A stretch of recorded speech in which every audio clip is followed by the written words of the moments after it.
We'll start with the Little Brown Jug as Minnesota goes to number 12 Michigan. It's big noon kickoff game. Joel Klatt, Gus Johnson on the call. Michigan a 9-point favorite after beating USC. I feel like that line it's odd to me, but I'm curious. What's your take on this game? Yeah. Well, I'm curious actually. What is odd about the 9 points? Do you think it should be bigger, lower? Where are you at?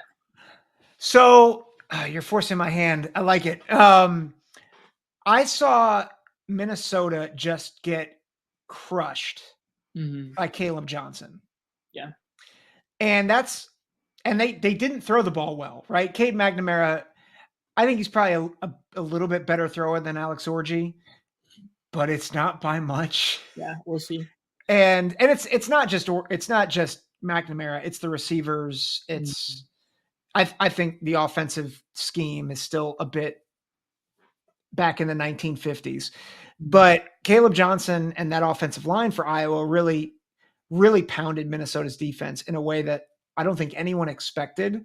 Yeah. And I might concede, I think Iowa's offensive line might be better than Michigan's because I think Michigan has a particular weak link on the right side of that line.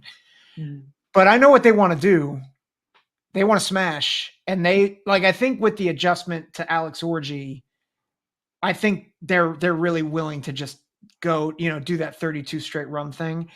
And I think if they give Khalil Mullings the rock, I like Michigan to pound on them. And I think the defense for Michigan, I don't know, seeing what Iowa did to Minnesota at home, and now Minnesota's got to go on the road and try to establish their offense against a defense that I think will not have to be on the field that much because I think they're going to force Brosmer to try to beat him through the air. I think they're going to get stops. I don't think they're going to get super tired. So I'm kind of expecting a similar game from Minnesota that I saw them play against Iowa. Is why I think the line is weird to me. But I'm curious, do you have opposite thoughts here? Yeah, well, I think I looked at it. I looked at this game a lot more from Michigan's perspective, I think, than Minnesota's perspective. And honestly, part of it is just the bias that I know Michigan more.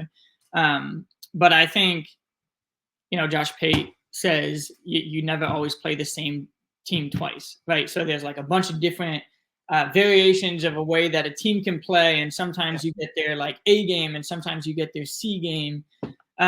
I think after a very emotional week for Michigan, thinking back to how much they, as a program, kind of really needed to have this game against USC last week, I wonder if this isn't necessarily a look-ahead spot for Michigan, but more so it's hard to maintain that level of high emotion. And I don't know, I could just see them coming out slow. I actually said that I think that they might come out really slow. Minnesota might actually be leading at the half, something like 10-3, but I think Michigan really, really puts the clamps on them in the second half. And I actually predicted I don't think Minnesota is going to get into the red zone the second half. So I have Michigan winning a close game, 20-13, banking on a slow start from the high emotions of a huge win for the program, beating USC. I mean, just imagine the optics of this new program, right, with Sharon Moore. It's his team now, and before September's out, they're 2-2 with 2 losses at home. I think they really needed that USC win. Yeah, I'm just wondering, how long you can ride that high going into a game with Minnesota, where honestly Michigan might look at it and say we match up even better. Having USC be the favorite, going to a Minnesota team that looked very pedestrian, especially in the second half against Iowa. So I wonder if a little overconfidence maybe the letdown spot for them. But I have Michigan winning. Yeah, so you got 20-13. I have 24-6. I just really I don't see Minnesota.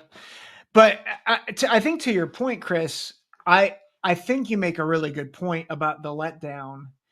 And I mean, USC and Michigan fans know that from what I've seen from both those teams, I don't think they're nearly as good as their ranking is right now. And so And Minnesota had, Daniel Jackson remains one of the most underrated receivers. Not here. Like, I am a Daniel Jackson believer. He had over 100 yards against Iowa.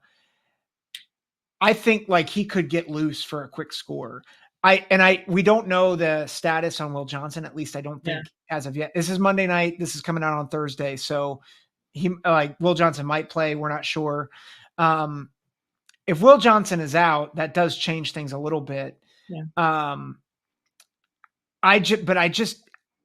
I have a tough time seeing Minnesota, just based on what I've seen against two, like, honestly, kind of average teams, like against UNC. I know that was first game of the season, but then watching them against Iowa, and part of this is my PJ Fleck anti-bias. I just feel like he gets stuck in things and kind of continues. Like, the trends typically bear out for him. Like, I saw a stat that they've allowed over 200 rush yards to the last 5 Power 4 opponents that they've played. And it's a team that's supposed to be predicated on defense, right? Yeah. And toughness. And now you're playing Michigan, who that's all they want to do is run. I have a concern about that, but I think you are right that it very well could be like a backdoor Minnesota cover, or that it's a closer than I think, because of the emotions. So I think it's reasoned analysis there. Yeah. Looking at the game, you never really feel like Michigan is super in danger looking at the talent disparity. But yeah, we see.